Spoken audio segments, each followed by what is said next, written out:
अस्सलाम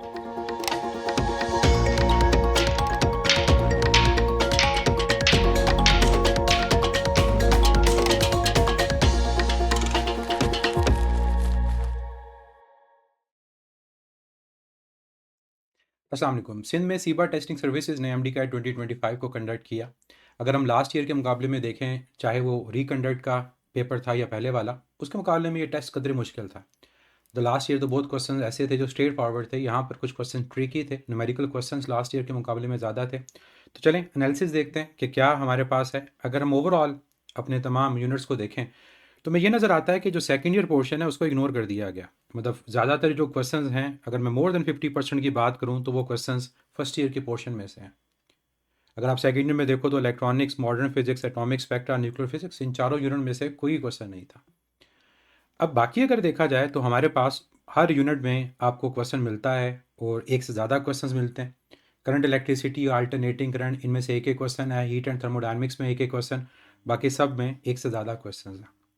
vectors and equilibrium Punjab में ignore कर दिया गया, लेकिन यहाँ पर वेक्टर्स और इक्विलिब्रियम से रिलेटेड क्वेश्चंस शामिल हैं।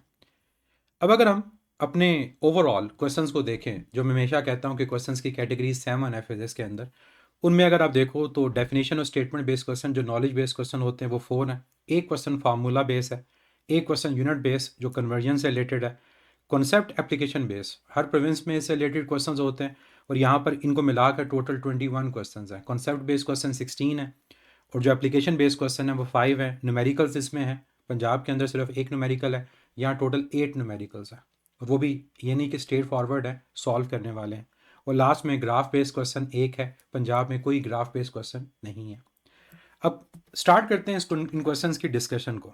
First question, an electron is projected along positive x axis in a magnetic field in x z plane. हमारे पास एक इलेक्ट्रॉन को मैग्नेटिक फील्ड में एक्स जी प्लेन में प्रोजेक्ट किया गया। The magnetic force on the electron will act along, magnetic force किस direction में होगी। अब ये हमारे पास जो क्वेश्चन है ये रूल से रिलेटेड है, जिन रूल्स के थ्रू हम मैग्नेटिक फोर्स की डायरेक्शन को फाइंड करते हैं। हम अगर क्वेश्चन की डायग्राम को ड्रॉ करें तो हमें क्वेश्चन में ये कहा गया कि इलेक्ट्रॉन जो है वो पॉजिटिव एक्स डायरेक्शन में प्रोजेक्ट हुआ। अब अगर डायरेक्शन मेंशन की जाए तो लेट्स से ये हमारे पास पॉजिटिव एक्स है, ये पॉजिटिव वाई है। अगर जी एक्सिस को देखा जाए तो जी एक्सिस हमारे पास इन दोनों के परपेंडिकुलर होगा। अगर एक्स और वाई एक प्लेन में है तो जी हमारे पास आउट ऑफ द प्लेन होगा। अब इलेक्ट्रॉन मूव कर रहा है पॉजिटिव एक्स डायरेक्शन में, ये हमें वेलोसिटी की डायरेक्शन पता चल गई। फिर हमें मैग्नेटिक फील्ड के बारे में कहा गया कि magnetic field lying in the x z plane. ये नहीं कहा कि मैग्नेटिक फील्ड अलॉन्ग एक्स है या जी है, वो एक्स जी प्लेन में। इसका मतलब हमारे पास ये मैग्नेटिक फील्ड की डायरेक्शन होगी एक्स जी प्लेन में। इसे ये पता चलता है कि वेलोसिटी और मैग्नेटिक फील्ड के दरमियान जो एंगल है वो 90 नहीं है, बल्कि एंगल थीटा।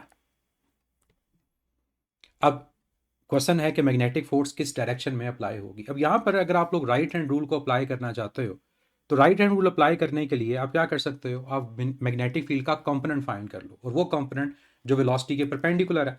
तो अगर आप बी को यहाँ पर रिजॉल्व करते हो तो बी को रिजॉल्व करने से तो जो बी का परपेंडिकुलर कंपोनेंट आएगा वो अलॉन्ग जी डायरेक्शन में आएगा और वो आपके पास होगा बी साइन थीटा।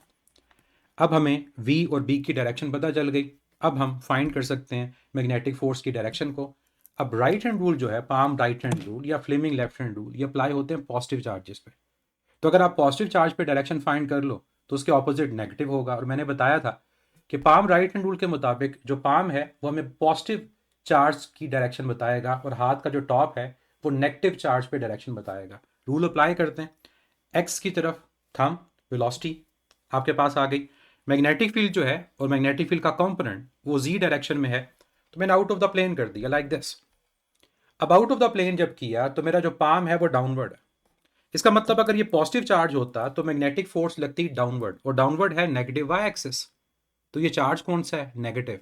तो हम पाम को नहीं देखेंगे, हाथ के टॉप को देखेंगे। इसका मतलब मैग्नेटिक फोर्स की जो डायरेक्शन होगी वो अलॉन्ग पॉजिटिव वाई होगी।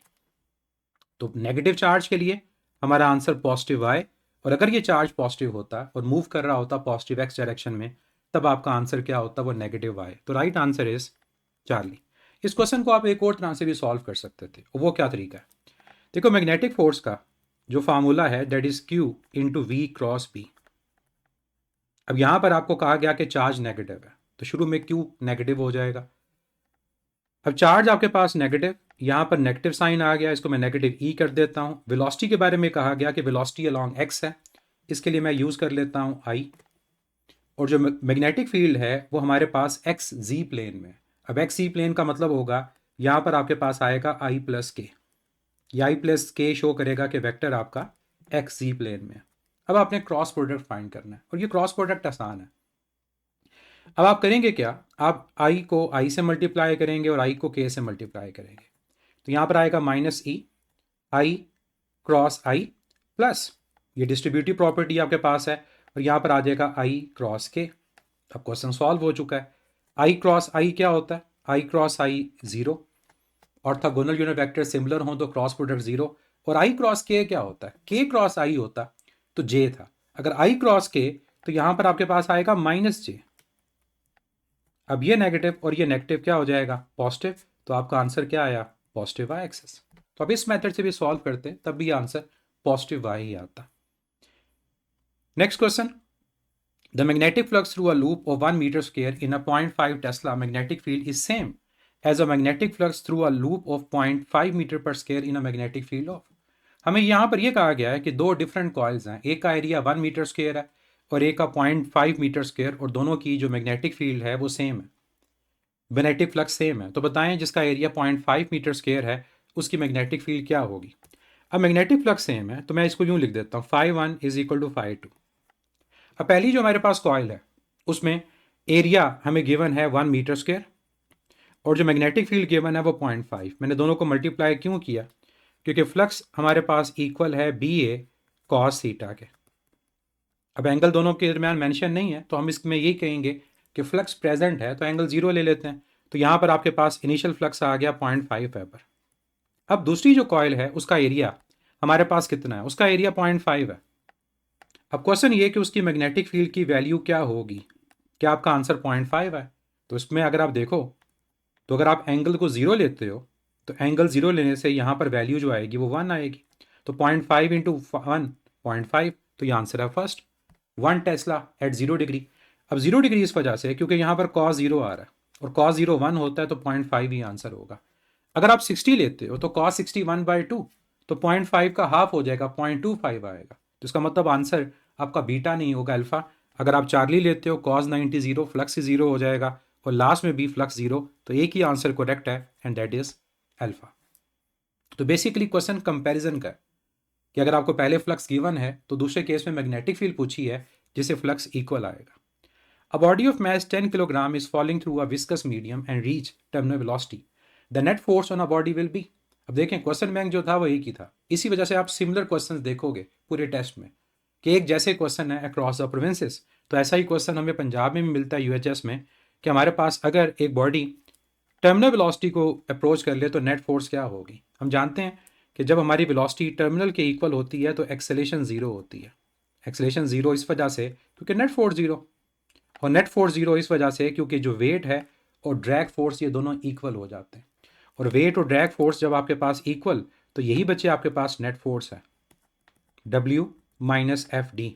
तो जब दोनों इक्वल तो नेट फोर्स की वैल्यू क्या हो जाएगी, जीरो हो जाएगी। तो correct option will be alpha. The value of the temperature coefficient of conductor is zero. हमें यहाँ पर यह कह दिया गया कि टेम्परेचर कोएफिशिएंट जो अल्फा उसकी वैल्यू जीरो है।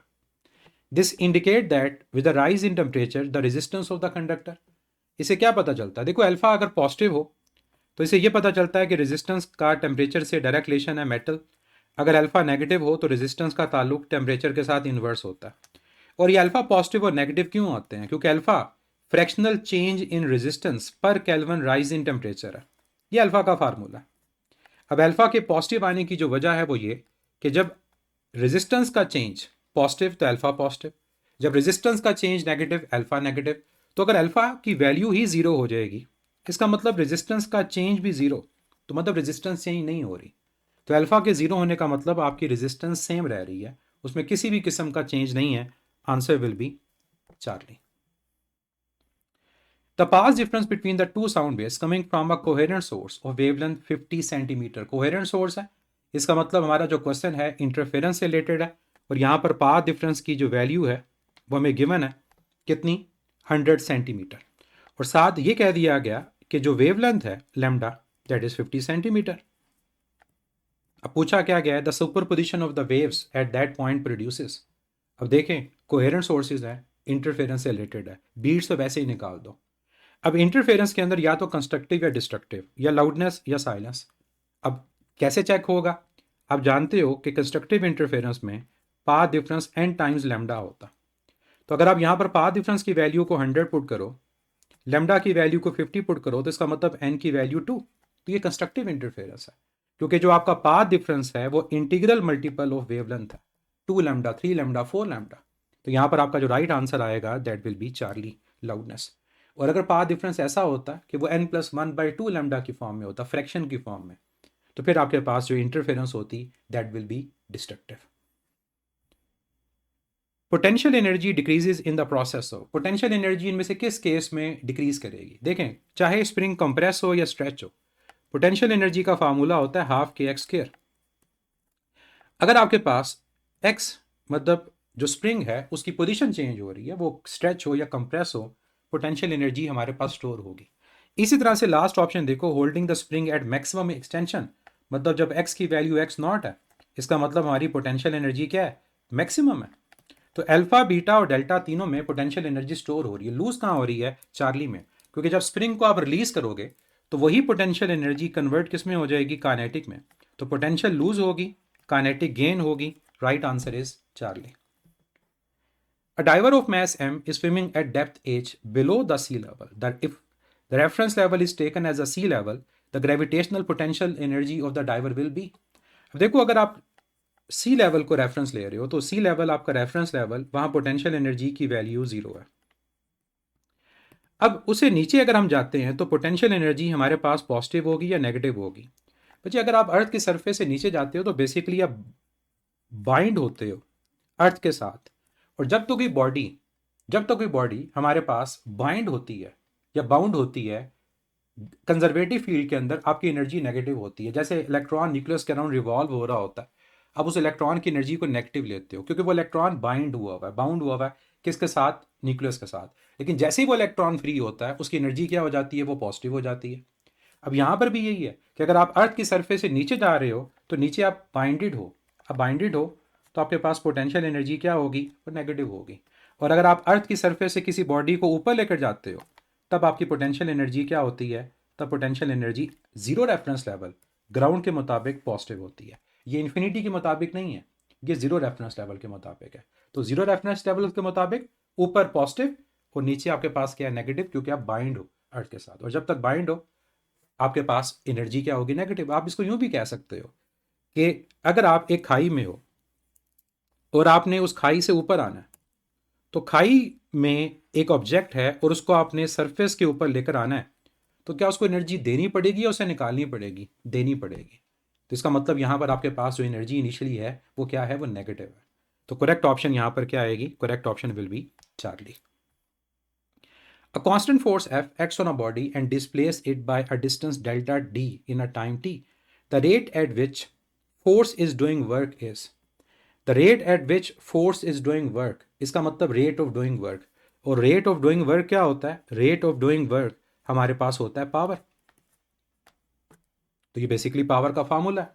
अब फोर्स की वजह से वर्क हो रहा है तो वर्क आपके पास क्या होगा? Force into displacement. तो F into delta D over delta T, इसको आप रीअरेंज करो तो करेक्ट ऑप्शन आपके पास क्या है? Correct option is Charlie. तो बेसिकली सिंपल पावर का हमसे क्या पूछा गया? फार्मूला पूछा गया। In circular motion if angular displacement is kept constant decreasing the radius will. Circular motion में अगर आपकी angular displacement means theta constant है तो रेडियस के डिक्रीज करने से क्या होगा? Simple, s is equal to r theta. S का आर के साथ डायरेक्ट रिलेशन है। तो अगर आप आर की वैल्यू को डिक्रीज करोगे तो आपकी जो लीनियर डिस्प्लेसमेंट होगी, जिसको आर्क लेंथ बोलते हैं, वो भी डिक्रीज करेगा। तो करेक्ट ऑप्शन क्या होगा? The linear displacement will decrease, that is Charlie. तो ये क्वेश्चन है आपकी लीनियर और एंगुलर डिस्प्लेसमेंट इनके दरमियान रिलेशन से related. When force and displacement are in opposite direction the work is negative. क्योंकि हम जानते हैं कि फोर्स और डिस्प्लेसमेंट अगर ऑपोजिट डायरेक्शन में हो तो एंगल 180, और वर्क के फार्मूला के अंदर आपके पास एंगल अगर 180 हो तो cos 180 -1, तो वर्क डन क्या होगा? That will be negative. और नेगेटिव मैक्सिमम होता तो वो भी करेक्ट होता। Correct option beta. In a step up transformer if the secondary voltage is increase by a factor of 10, हमें यहाँ पर यह कह दिया गया कि स्टेप अप ट्रांसफार्मर में जो सेकेंडरी वोल्टेज है वो अगर इंक्रीज करता है बाय अ फैक्टर ऑफ 10, मतलब वो प्राइमरी के मुकाबले में 10 टाइम्स है, the current in the secondary will be, तो सेकेंडरी का करंट कितना होगा? सेकेंडरी का करंट 1/10 होगा एज कंपेयर टू प्राइमरी। क्यों? ताकि पावर सेम रहे। क्योंकि जो ट्रांसफार्मर है, अगर यहाँ पर कहीं मेंशन नहीं है तो हम उसको आइडियल के मुताबिक लेंगे। हमारे पास जो प्राइमरी पावर है और जो सेकेंडरी पावर वो सेम है। अब अगर ये दोनों सेम है तो आपके पास अगर जो वोल्टेज है वो 10 गुना इंक्रीज कर रहा है तो करंट को 1/10 होना पड़ेगा, क्योंकि जब करंट 1/10 तो तब आपके पास जो वैल्यू आएगी वो सेम आएगी। तो 1/10 इसका राइट आंसर होगा and that is delta. When a droplet reaches terminal velocity it's acceleration is, same question हमें यूएचएस से मिलता है कि जब हमारी टर्मिनल वेलोसिटी अचीव होती है तो नेट फोर्स जीरो हो जाती है, और नेट फोर्स के जीरो होने से एक्सेलेरेशन की जो वैल्यू है वो भी जीरो हो जाएगी, that is alpha. Newton's original formula underestimated speed of sound in air because, Newton's में आपको पता है कि न्यूटन के formula related to speed of sound के अंदर हमारे पास गलती थी, और वो गलती क्या थी? वो गलती ये थी कि न्यूटन ने अज्यूम किया था कि जब साउंड एयर में प्रोपोगेट करता है तो टेम्परेचर कांस्टेंट रहता है, हालांकि हीट कांस्टेंट एक्सचेंज नहीं होती। लेप्लास के अकॉर्डिंगली हीट एक्सचेंज नहीं होती, प्रोसेस एडियाबैटिक होता है। लेकिन क्वेश्चन आपसे न्यूटन के बारे में पूछा गया, और पूछा गया कि उसने क्या चीज़ अंडर एस्टिमेट की जिस वजह से उसका रिजल्ट गलत आया। तो वो ये था कि उसने अज्यूम किया कि एयर के अंदर साउंड आइसोथर्मली प्रोपोगेट करता है, मीन्स टेम्परेचर कांस्टेंट है। The point where the electric field is zero between two opposite charges lies at, question है कि हमारे पास दो अगर ऑपोजिट चार्जेस हैं तो क्या उन दोनों के दरमियान इलेक्ट्रिक फील्ड जीरो होती है? यूएचएस के अंदर क्वेश्चन जो था वो सेम चार्जेस का था और वहां आंसर था मिडवे। अब यहां पर है आपके पास ऑपोजिट चार्जेस, अगर दो चार्जेस ऑपोजिट हों तो इलेक्ट्रिक फील्ड उनके दरमियान जीरो नहीं होती। इलेक्ट्रिक फील्ड तो उनके दरमियान एग्जिस्ट करती है। इलेक्ट्रिक फील्ड हमारे पास जीरो जो होती है वो कहाँ पर होती है? वो साइड्स पे होगी। अब यहाँ ये मेंशन नहीं किया हुआ एक चार्ज बड़ा है या चार्ज छोटा है, तो हम कहेंगे कि राइट साइड पर है, लेफ्ट साइड पर है और इसके करीब है। तो यहाँ पर आपसे पूछा गया बिटवीन, तो बिटवीन कहीं पर नहीं है। तो electric field is zero between, तो बिटवीन की वजह से आपका जो आंसर आएगा वो नो वेयर बिटवीन दैम आएगा। इसको आप यूं भी देख सकते हो कि मैंने आपको एक शॉर्टकट बताया था जीरो फील्ड लोकेशन का, d over under root of bigger charge over smaller charge -1। अब यहां पर आप देखोगे अगर दोनों चार्ज इक्वल हैं कैंसिल हो जाएगा, 1 - 1 0, तो आपका आंसर आएगा इन्फिनिटी। कि दोनों चार्जेस अगर इक्वल हैं तो इन्फिनिटी पॉइंट पे जाकर आपकी इलेक्ट्रिक फील्ड जीरो होती है। तो यहां पर उससे पूछा बिटवीन है, तो बिटवीन के लिए आप ये फार्मूला अप्लाई नहीं करोगे, ये साइड पर होता है, तो आंसर डेल्टा आएगा, nowhere between them. Consider two vectors 2i plus 3j and the vector b minus 6i plus 4j. The angle between these two vectors is, इन दो वेक्टर्स के दरमियान एंगल क्या है? वेक्टर्स के दरमियान एंगल फाइंड करने के लिए क्या बताया था आपको कि आपने डॉट प्रोडक्ट को यूज़ करना है, और इस डॉट प्रोडक्ट से आप कॉस थीटा को कैलकुलेट कर सकते हो। तो कॉस थीटा इक्वल आएगा a dot B divided by magnitude of a into magnitude of b। अब ऊपर डॉट प्रोडक्ट लेना, डॉट प्रोडक्ट में आई को आई से और जे को जे से मल्टीप्लाई करते हैं। तो 2 को मल्टीप्लाई करो 6 से, और फिर 3 को मल्टीप्लाई करो -4 से। नीचे ए और बी की मैग्नीट्यूड है जिसकी हमें ज़रूरत नहीं पड़ेगी। क्यों ज़रूरत नहीं पड़ेगी? जब आप न्यूमरेटर को सॉल्व करोगे तो 6 × 2 12, -4 × 3 -12, तो 12 - 12 आपका न्यूमरेटर ज़ीरो हो गया। और अगर न्यूमरेटर ज़ीरो हो तो ओवरऑल आपकी वैल्यू ज़ीरो, और कॉस की वैल्यू अगर ज़ीरो तो किस एंगल पे होती है? 90 पे, और अगर 90 ऑप्शन ना हो तो 270 पे। इसका मतलब वेक्टर्स क्या हैं? ये परपेंडिकुलर है क्योंकि इनका डॉट प्रोडक्ट क्या आ रहा है? ज़ीरो।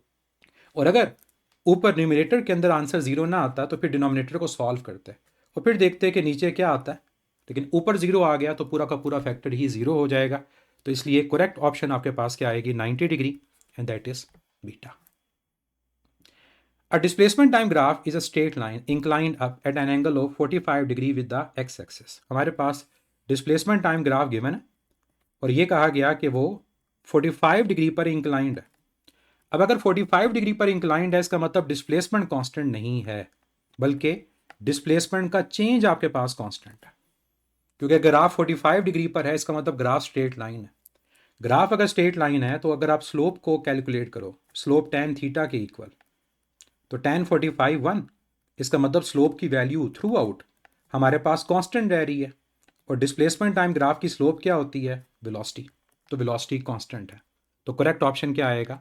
चार्ली। अगर क्वेश्चन ये होता कि स्टार्ट में एंगल 45 है, बाद में एंगल 60, इसका मतलब वेलोसिटी आपके पास इंक्रीज करती, तो यहाँ पर एंगल 45 ओवरऑल है, इसका मतलब velocity will be constant. A 150 kilogram car has its velocity reduced from 20 meter per second to 10 meter per second in 3 seconds. How large was the average retarding force? अब यहाँ पर देखो डिस्टेंस नहीं दिया हुआ, टाइम दिया हुआ, इसका मतलब हम वर्क एनर्जी प्रिंसिपल यूज नहीं कर सकते। तो अगर आप वर्क एनर्जी प्रिंसिपल यूज नहीं कर सकते तो फिर क्या करोगे? इक्वेशंस ऑफ मोशन, क्योंकि अगर आपको फोर्स रिक्वायर्ड है तो फोर्स में मास के साथ एक्सेलेरेशन मल्टीप्लाई होती है, तो मास गिवन है, एक्सेलेरेशन आपको चाहिए, तो acceleration change in velocity over time, तो वेलोसिटी 20 से 10 हो रही है, तो 10 माइनस 20 और टाइम है 3, तो ये आ जाएगा -10 ओवर 3 मीटर पर सेकंड। और नेगेटिव क्यों आ रहा है? क्योंकि रिटार्डिंग फोर्स है, हम नेगेटिव को छोड़ देंगे क्योंकि ऑप्शन में कोई नेगेटिव नहीं है, अगर होता तो फिर हम प्रेफर कर लेते। तो फोर्स मैस इंटू एक्सेलेरेशन, तो मैस 150, एक्सेलेरेशन 10 ओवर 3, तो 3 इंटू 50, तो 50 इंटू 10 500, और नेगेटिव मैंने क्यों इग्नोर किया? क्योंकि फोर्स रिटार्डिंग है, तो करेक्ट ऑप्शन इज अल्फा।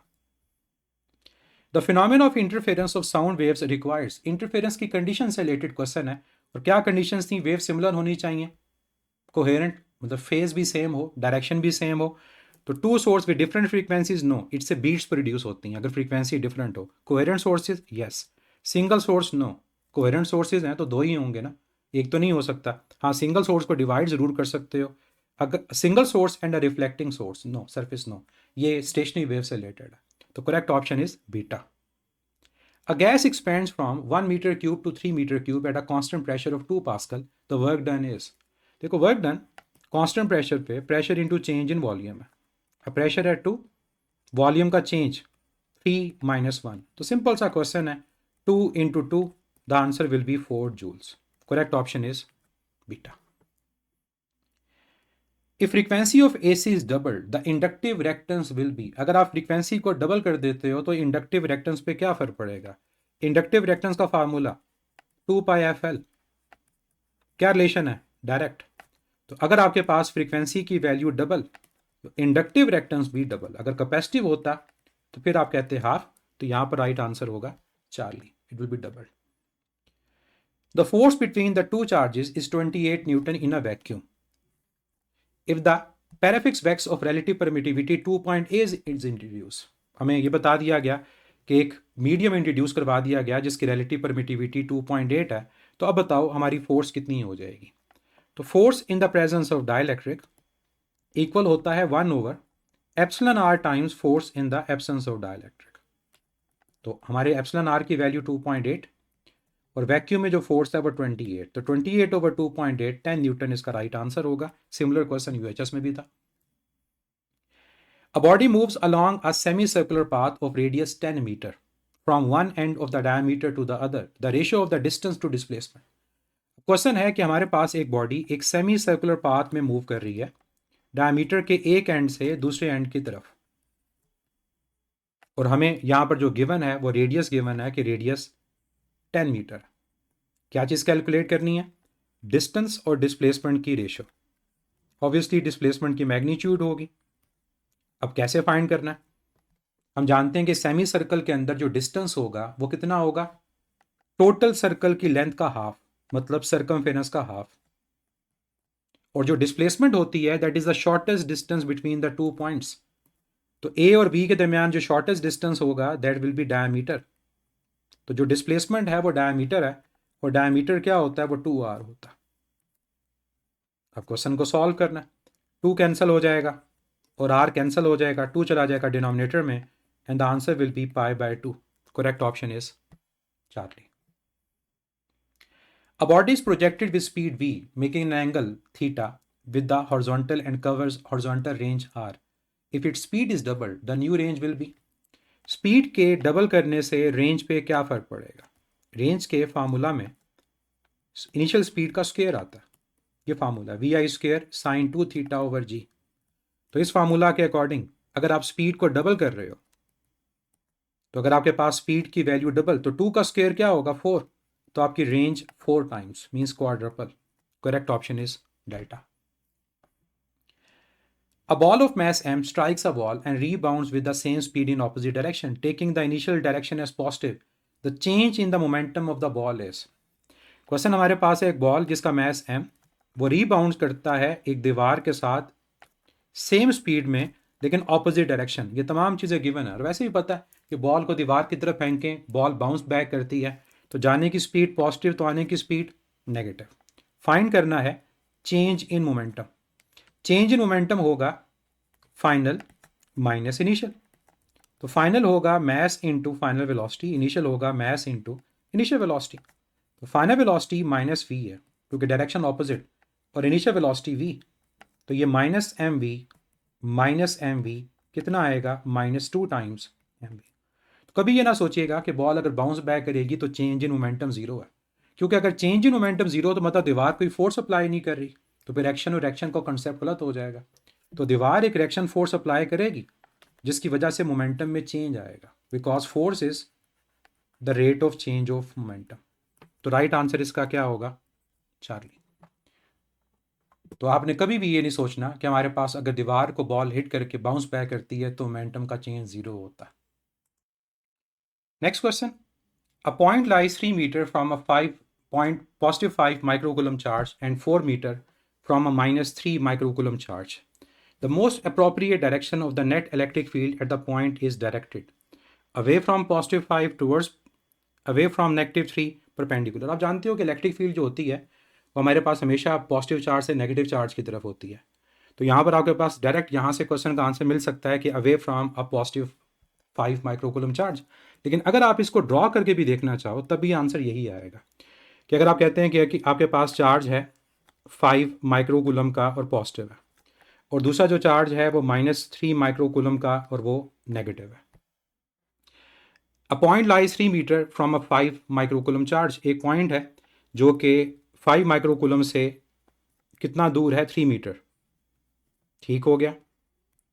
और दूसरा आपके पास जो पॉइंट है वो कहाँ पर है, वो 4 मीटर है फ्रॉम अ -3 माइक्रोकूलम चार्ज। अब यहाँ से अगर हम चले आते हैं लेट से यहाँ पर 4 मीटर, क्योंकि हमें दोनों चार्जेस के दरमियान डिस्टेंस नहीं दिया हुआ तो हमने अज्यूम करना है इसको, तो अज्यूम किया तो यहाँ पर आपके पास आ गया 4 मीटर। अब किसी भी पॉइंट पे इलेक्ट्रिक फील्ड की डायरेक्शन क्या होगी इसको चेक करने के लिए हम एक टेस्ट चार्ज को रखते हैं, और टेस्ट चार्ज हमारे पास क्या है यूनिट पॉजिटिव चार्ज, जिसकी मैग्नीट्यूड क्या है 1 कूलम और पोलैरिटी क्या है पॉजिटिव। तो इस पॉजिटिव चार्ज को ये पॉजिटिव चार्ज क्या करेगा रिपेल करेगा, और इस नेगेटिव चार्ज का इफेक्ट क्या होगा ये इस पॉजिटिव चार्ज को अपनी तरफ अट्रैक्ट करेगा।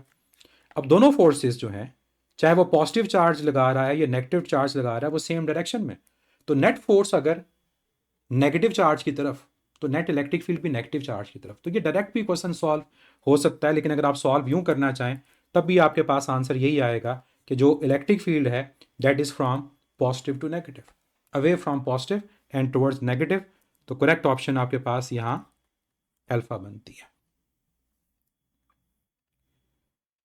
The increase in the kinetic energy associated with the decrease in the pressure of a fluid in horizontal pipe is the consequence of Bernoulli's equation. अब बर्नौलीज इक्वेशन में आप लोग कहते हो कि जो टोटल एनर्जी है वो कंजर्व रहती है। अब टोटल एनर्जी के कंजर्व रहने का मतलब ये है कि हमारे पास जो भी एनर्जी प्रेजेंट है, और आपको पता है कि 3 तरह की एनर्जी प्रेजेंट होती है, एक का नाम होता है प्रेशर एनर्जी जिसको हम वर्क डन भी कहते हैं, दूसरी हमारे पास होती है काइनेटिक एनर्जी, और तीसरी हमारे पास होती है पोटेंशियल एनर्जी, और इनका सम कांस्टेंट। और यही वो फार्मूला है जिसको जब डिवाइड करते हैं वॉल्यूम के साथ तो फिर ये बन जाता है pressure plus kinetic energy per unit volume plus potential energy per unit volume. अब शायद आपको लग रहा होगा कि ये फार्मूला आपने पहले नहीं देखा हुआ, ये फार्मूला वही है जिसको आप यूँ लिखते हो हाफ रो वी स्क्वायर, क्योंकि काइनेटिक एनर्जी को वॉल्यूम से डिवाइड करेंगे तो मैस ओवर वॉल्यूम डेंसिटी बन जाएगा। तो अब यहाँ पर क्वेश्चन है कि अगर आपके पास जो काइनेटिक एनर्जी वो डिक्रीज़ करे, तो बच्चे काइनेटिक एनर्जी के डिक्रीज़ करने से क्या होगा, आपके पास जो प्रेशर होगा वो इंक्रीज़ करेगा। ये वैसे ही है जैसे एक पाइप आपके पास नैरो हो जाए, तो पाइप जब नैरो होगा तो काइनेटिक एनर्जी वेलोसिटी बढ़ेगी, और अगर आपके पास काइनेटिक एनर्जी वेलोसिटी या स्पीड बढ़ रही है तो उस पॉइंट के ऊपर प्रेशर क्या हो जाएगा, रिड्यूस, प्रेशर डिक्रीज कर जाएगा। और ये कौन सी आपके पास इक्वेशन है, बर्नौलिस। तो राइट आंसर इसका अल्फा आएगा। इसके अलावा जो ऑप्शन हो सकती थी वेंचुरी हो सकती, लेकिन वेंचुरी यहाँ पर ऑप्शन नहीं है, तो यहाँ पर आपका right answer that is only Bernoulli's principle. The electric field at a point due to a point charge is 200 newton per coulomb. If suppose a -4 coulomb test charge is placed at that point, then the magnitude of electric field and electric force on it is। देखो, अगर आप उस charge से distance को change नहीं कर रहे तो आपके पास इलेक्ट्रिक फील्ड ने तो चेंज नहीं होना, क्योंकि अगर आप कहते हो कि ये पॉइंट है और इस पॉइंट के ऊपर इलेक्ट्रिक फील्ड की वैल्यू 200 न्यूटन पर कूलम है, तो चाहे आप यहाँ चार्ज बड़ा रखो चाहे चार्ज छोटा रखो, इलेक्ट्रिक फील्ड यहाँ पर क्या रहेगी, वो सेम रहेगी, because electric field is force per unit charge. उस चार्ज के मुताबिक फोर्स की वैल्यू ने भी चेंज हो जाना है। अब कहता है कि अगर यहाँ पर आप -4 कूलम चार्ज को रखते हो तो इस पर फोर्स कितनी होगी, तो इलेक्ट्रिक फील्ड तो सेम रहेगी क्योंकि डिस्टेंस चेंज नहीं हो रहा, जो चेंज होगा वो फोर्स की वैल्यू आपके पास चेंज होगी, और E is equal to F/Q के फार्मूला के according F is equal to EQ। तो E आपके पास वही रहेगी 200, चार्ज आपके पास हो गया -4, तो 4 × 2 आपका आंसर आएगा 800 न्यूटन। नेगेटिव लिखने की जरूरत नहीं है, नेगेटिव का मतलब होगा कि हमारे पास जो फोर्स है वो अट्रैक्टिव है, और ऑब्वियसली एक चार्ज पॉजिटिव और एक नेगेटिव, तो फोर्स अट्रैक्टिव ही आपके पास आनी चाहिए। तो यहाँ पर आंसर होगा 200 newton per coulomb and 800 Newton. The right option is Charlie. तो ये बात हमें क्लियर रखनी है कि अगर आपका डिस्टेंस चेंज नहीं हो रहा तो आपके पास इलेक्ट्रिक फील्ड की वैल्यू सेम रहेगी, जिस चीज़ ने चेंज होना वो फोर्स ने चेंज होना। तो अगर आप यहाँ चार्ज को 4 गुना कर रहे हो, लेट से पहले 1 थी, फोर्स 4 टाइम्स हो गई, सॉरी चार्ज 4 टाइम्स, तो फोर्स की वैल्यू भी पहले से 4 गुना ज़्यादा हो जाएगी, तो 800 आपके पास आंसर आएगा। तो टेस्ट चार्ज के ऊपर इलेक्ट्रिक फील्ड डिपेंड नहीं करती। Internal resistance reduces the terminal voltage because, क्यों बच्चे इंटरनल रेजिस्टेंस आपके टर्मिनल वोल्टेज को डिक्रीज करता है, क्योंकि हमारी एनर्जी डेसिपेट होती है इनसाइड द बैटरी, क्योंकि जो इंटरनल रेजिस्टेंस का ताल्लुक है वो बैटरी के मटेरियल के साथ है, और अगर आपके पास इंटरनल रेजिस्टेंस ज़्यादा हो उसका मतलब आपका जो पोटेंशियल ड्रॉप है, जो पावर लॉस है इनसाइड द बैटरी, वो ज़्यादा होगा। तो हमारा आंसर क्या होगा, internal resistance reduces the terminal voltage because it produces back EMF। No, ये बैक EMF से रिलेटेड नहीं है, it causes the power loss inside the battery. Yes, और अगर फार्मूला को देखें तो ये फार्मूला बनेगा E is equal to VT plus IR, तो यहाँ से VT इक्वल आएगा E माइनस IR के। तो जितनी आप इंटरनल रेजिस्टेंस की वैल्यू को इंक्रीज करोगे उतना आपका टर्मिनल वोल्टेज क्या करेगा, डिक्रीज करेगा। ये क्वेश्चन है, और क्यों, पावर लॉस की वजह से। The angle formed at a centre of a circle as body moves from one position to another. ये एंगुलर डिस्प्लेसमेंट की डेफिनेशन है कि अगर एक बॉडी एक सर्कुलर पाथ में मूव करती है एक पॉइंट से दूसरे पॉइंट की तरफ, तो सेंटर ऑफ अ सर्कल पे जो एंगल बनता है उसको क्या बोलते हैं, angular displacement. Correct option is alpha. During the drilling of a metal surface, the drill bit heats up. This heat comes from, अब देखा होगा ड्रिल मशीन से जब आप ड्रिल कर रहे होते हो तो हीट प्रोड्यूस होती है, जो सामने आप उसके, जिसको हम आमतौर पर वर्मा बोलते हैं, ड्रिल बिट बेसिक उसका नाम है वर्मे को, तो वो हीट अप हो जाता है। और हीट अप होने की रीज़न क्या है, फ्रिक्शन की वजह से वर्क डन, क्योंकि आप वर्क डन अगेंस्ट फ्रिक्शन कर रहे होते हो। तो यहाँ पर आपका जो आंसर होगा दैट विल बी बीटा। और इसीलिए देखा जाता है ड्रिल मशीन के साथ पानी रखा जाता है ताकि जो उसका वर्मा होता है ड्रिल बिट उसको बार बार ठंडा किया जाए, अदरवाइज होता है कि वो ब्रेक कर जाता है कई दफ़ा। तो यहाँ पर आपका आंसर होगा the heat is produce from the work done. If 2 joule of work is done in moving 2 coulomb of charge, 2 joule work है और 2 कूलम चार्ज है, तो यहाँ पर आपको वर्क गिवन है और चार्ज गिवन है। From one point two the other in electric field, the potential difference between the point is, potential difference work done over charge होता है या एनर्जी स्टोर्ड ओवर चार्ज होता है, तो वर्क भी 2 जूल, चार्ज भी 2 coulomb, और कोई यूनिट भी कन्वर्ट नहीं करना, आसान सा सवाल है, 2 से कैंसिल हो जाएगा, 1 वोल्ट या 1 जूल पर कूलम इसका आंसर है। Correct option is Charlie. अब ये ख्याल रखिएगा वॉल्ट है और वॉल्ट जूल पर कूलम होता है, तो इसलिए चार्ली आंसर होगा, अल्फा नहीं होगा। तो कई दफ़ा आसान सवालों में हम ऐसी गलती कर देते हैं यूनिट्स की। The motion of a transfer waves involves particles vibration. Transverse wave की क्या डेफिनेशन है, ट्रांसफर वेव की डेफिनेशन है the particles of a medium vibrate perpendicular to the propagation of wave, कि अगर ये एरो रिप्रेजेंट कर रहा है कि इस डायरेक्शन में वेव प्रोपगेट कर रही है, मीन्स इस डायरेक्शन में एनर्जी और मोमेंटम ट्रांसफर हो रहा है, तो जो मीडियम के पार्टिकल्स होते हैं वो वेव की प्रोपगेशन के परपेंडिकुलर मूव करते हैं, इसीलिए तो क्रस्ट और ट्रफ डेवलप होता है। तो यहाँ पर आपका आंसर क्या होगा? Perpendicular to the wave propagation, and that is Charlie. और अगर यहाँ पर होता है ट्रांसफर्स की जगह लॉन्गिट्यूडनल, तो फिर आपके पास अलोंग होता, पैरेलल एंड एंटी पैरेलल।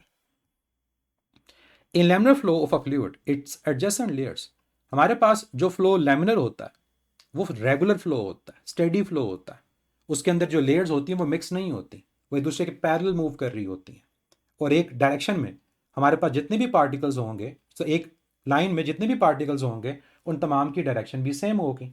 तो यहाँ पर लैमिनर फ्लो के बारे में कहा रहा है कि रेजिस्टेंस होगी नो, मिक्स होंगे नो, स्लाइड स्मूथली पास ईच अदर यस, कि हर एक लेयर स्मूथली एक दूसरे के ऊपर पास कर रही होगी। अब यहाँ पर ये नहीं कह सकते कि हमारी रेजिस्टेंस नहीं होगी, रेजिस्टेंस होगी, क्योंकि नॉन विस्कस से रिलेटेड सवाल नहीं है, लेमिनर से रिलेटेड सवाल है। तो laminar flow is a regular flow, तमाम लेयर्स पैरेलल होंगी, एक डायरेक्शन में होंगी, और किसी भी एक पर्टिकुलर पॉइंट के ऊपर अगर देखेंगे तो पार्टिकल की वेलोसिटी भी सेम होगी। तो करेक्ट आंसर यहाँ पर आएगा स्लाइड स्मूथली। प्रोड्यूसेस टर्बुलेंस, सवाल ही पैदा नहीं होता, जब लिखा है लेमिनर तो टर्बुलेंस कहाँ से? A body moving in a circle half revolution in terms of radian is. अब यहाँ पर क्वेश्चन जो है सिंपल यूनिट की कन्वर्जन का है कि हाफ रेवोल्यूशन हमारे पास रेडियन में कितना होगा। पंजाब में भी ऐसा सवाल है हमारे पास, वहाँ पर क्वार्टर रेवोल्यूशन बेसिकली है 90 डिग्री क्वार्टर रेवोल्यूशन। अब यहाँ पर हाफ रेवोल्यूशन पूछा है, तो एक रेवोल्यूशन जो होता है वो हमारे पास 2 पाई रेडियन होता है। तो अगर आपको हाफ रेवोल्यूशन चाहिए, दोनों को 2 से डिवाइड कर दोगे। अब दोनों साइड्स को जब 2 से डिवाइड करोगे तो 2 पाई ओवर 2 पाई रेडियन, जो हम डायरेक्ट जानते हैं कि हाफ रेवोल्यूशन मतलब आधा सर्कल 180 डिग्री, या pi radian. Correct option is alpha. A is AI plus BJ and B is 4 times AI plus BJ. The magnitude of A cross B is, अब लिखता है ऐसे कि जैसे इस क्वेश्चन को हम क्रॉस प्रोडक्ट से सॉल्व करेंगे। बिल्कुल आप कर सकते हैं कि आप क्रॉस प्रोडक्ट लें और आप क्रॉस प्रोडक्ट से इसको सॉल्व करें, मतलब 3 क्रॉस 3, पहली रो में यूनिट वेक्टर्स, दूसरे में पहले वेक्टर के कोऑर्डिनेट्स, तीसरे में दूसरे वेक्टर के कोऑर्डिनेट्स। लेकिन क्वेश्चन बड़ा आसान है। हम लोगों ने एक टॉपिक पढ़ा था multiplication of a vector with a scalar, याद है? उसमें हमने कहा था कि अगर एक वेक्टर एक स्केलर के साथ मल्टीप्लाई हो तो मैग्नीट्यूड उस स्केलर टाइम्स हो जाती है, डायरेक्शन सेम रहती है। अब यहाँ पर देखो AI प्लस बी जे और मल्टीप्लाई किससे हो रहा है? 4 से। इसका मतलब जो वेक्टर B है वो A से 4 गुना मैग्नीट्यूड में ज़्यादा है, और अगर पॉजिटिव साइन है तो डायरेक्शन सेम। इसका मतलब वेक्टर A और वेक्टर B दोनों एक दूसरे के पैरेलल हैं। और यही उस टॉपिक का पर्पस था कि अगर एक वेक्टर स्केलर के साथ मल्टीप्लाई हो तो मैग्नीट्यूड सेम रहती है, मैग्नीट्यूड सॉरी उतने नंबर टाइम इंक्रीज कर जाती है, डायरेक्शन सेम। और अगर वो नंबर नेगेटिव हो तो मैग्नीट्यूड उस नंबर टाइम इंक्रीज करेगी, डायरेक्शन ऑपोजिट। मतलब या तो एंगल 0 या 180। इस केस में नंबर पॉजिटिव है तो एंगल 0, और एंगल 0 पे क्रॉस प्रोडक्ट क्या होता है? 0। तो इसका मतलब क्वेश्चन सॉल्व करने की जरूरत नहीं है, ये डायरेक्ट क्वेश्चन। अगर आप करना भी चाहो तो आप ये कर सकते हो कि यहाँ पर लिखो I, यहाँ लिखो J, यहाँ पर लिखो K, यहाँ पर आएगा A B, K नहीं है तो 0, यहाँ पर 4 से मल्टीप्लाई करोगे 4A 4B, और यहाँ पर 0, तो इसको भी सॉल्व करेंगे 0 ही आएगा। लेकिन ये डायरेक्ट क्वेश्चन है, multiplication of a vector with a scalar, और 0 डिग्री पे और 180 डिग्री पे दोनों पे क्रॉस प्रोडक्ट 0 होता है। A proton and alpha particle enter in the same magnitude मतलब magnetic field with equal speed. अब यहाँ पर क्वेश्चन है कि हमारे पास प्रोटॉन और अल्फा पार्टिकल हमारे पास इक्वल स्पीड से एक ही मैग्नेटिक फील्ड में एंटर होते हैं। यहाँ पर करेक्शन है, यहाँ पर मैग्नीट्यूड नहीं मैग्नेटिक फील्ड आएगी। The alpha particle path will be, क्या अल्फा का जो पाथ होगा मतलब रेडियस वो प्रोटॉन के इक्वल होगा, ग्रेटर होगा, लेसर होगा? इसको आप यूँ देख सकते हो कि दोनों की वेलोसिटी इक्वल है, तो क्या दोनों पे फोर्स इक्वल अप्लाई होगी? आंसर है नो, दोनों पे फोर्स डिफरेंट होगी। एक डिफ्लेक्ट ज़्यादा करेगा, एक कम। प्रोटॉन लाइटर है, डिफ्लेक्ट ज़्यादा करेगा, अल्फा हैवियर है, डिफ्लेक्ट कम करेगा, और जो डिफ्लेक्ट कम करता है उसका रेडियस ज़्यादा होता है। इसका आंसर आपके पास होगा लार्जर रेडियस। ये तो आपके पास डायरेक्ट सोल्यूशन है, लेकिन सॉल्व अगर करना हो तो अब इस फार्मूला से इसको सॉल्व करते हो। E/m is equal to V/BR। आपको रेडियस चाहिए तो ये आ जाएगा MV/EB। अब जो सेम है वो मैग्नेटिक फील्ड है और इसके अलावा वेलोसिटी, ये दो फैक्टर सेम है। तो रेडियस का मैस के साथ डायरेक्ट और चार्ज के साथ इन्वर्स रिलेशन है। तो आपको कंपैरिजन चाहिए तो ऊपर अल्फा नीचे प्रोटॉन, मैस के साथ डायरेक्ट है तो ऊपर मैस अल्फा का नीचे मैस प्रोटॉन का, चार्ज के साथ इन्वर्स है ऊपर चार्ज प्रोटॉन का नीचे चार्ज अल्फा का। अब वैल्यू पुट कर दो। अल्फा का मैस प्रोटॉन के मैस से 4 गुना ज़्यादा होता है, तो अल्फा का मैस 4m, प्रोटॉन का मैस m। अल्फा का चार्ज प्रोटॉन के चार्ज के डबल होता है, नीचे 2 टाइम्स ई और ऊपर ई, m cancel E cancel, 4/2, 2:1। That's it. क्या आंसर आएगा कि अल्फा का रेडियस प्रोटॉन के रेडियस के डबल है। और ये बात मैंने डायरेक्ट भी बताई कि अगर वेलोसिटी सेम है तो F is equal to q v B sine theta के मुताबिक, V और B सेम है तो चार्ज के मुताबिक जिसका चार्ज ज़्यादा उसके मुताबिक उस पर फोर्स भी आएगी, लेकिन जो डिफ्लेक्ट करेगा वो कौन करेगा ज़्यादा, जो लाइटर होगा वो प्रोटॉन है। तो यहाँ पर आपका राइट आंसर जो बनता है वो अल्फ़ा और वो है लार्ज रेडियस। तो आई होप आपको आइडिया हो गया होगा कि सिंध के अंदर जो STS का टेस्ट है वो किस तरह का है। तो ये चीज़ हमें बताती है कि क्वेश्चन बैंक सेम है और सेम क्वेश्चन बैंक से क्वेश्चंस को पिक किया गया, इसलिए क्वेश्चंस एक तरह के हैं, सिमिलर भी हैं, एक आधा क्वेश्चन बिल्कुल सेम है हमारे पास अक्रॉस द प्रोविंसेस। तो इंशाल्लाह घबराना नहीं है बच्चे, इस ओवरऑल डिस्कशन से ये आपको आइडिया हो जाएगा कि कौन सा आंसर करेक्ट है कौन सा आंसर इनकरेक्ट है। वो ऑब्वियसली आप किसी भी चेक कर चुके होगे। आपके लिए दुआ है कि अल्लाह ताला आप कामयाब हों आप लोग, और आप लोगों के लिए हक़ में ये जो रिज़ल्ट है वो बेहतर हो।